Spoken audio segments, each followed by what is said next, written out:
ஒரு அழகான பசுமையான காட்டின் அருகே குளிர்ந்த நீர் ஓடும் ஒரு நதி இருந்தது. அந்த நதிக்கரையில் ஒரு வலிமையான சிங்கம் அமைதியாக அமர்ந்து நதியை பார்த்து கொண்டிருந்தது.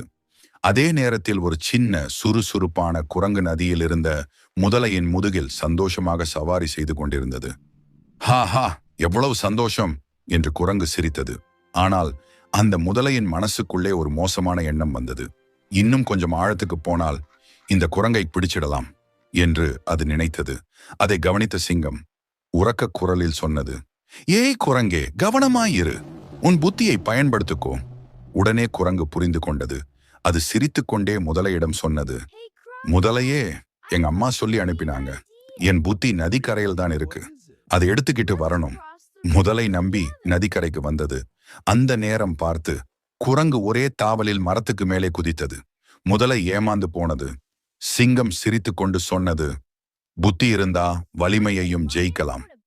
குரங்கு மரத்திலிருந்து கை அசைத்து, நன்றி சிங்கம் மாமா என்று சந்தோஷமாக சொன்னது. அன்று முதல் குரங்கு எப்போதும் கவனமாகவும் புத்திசாலியாகவும் இருந்தது. புத்திசாலித்தனம் இருந்தால் எந்த ஆபத்திலிருந்தும் நம்மை காப்பாத்திக்கலாம்.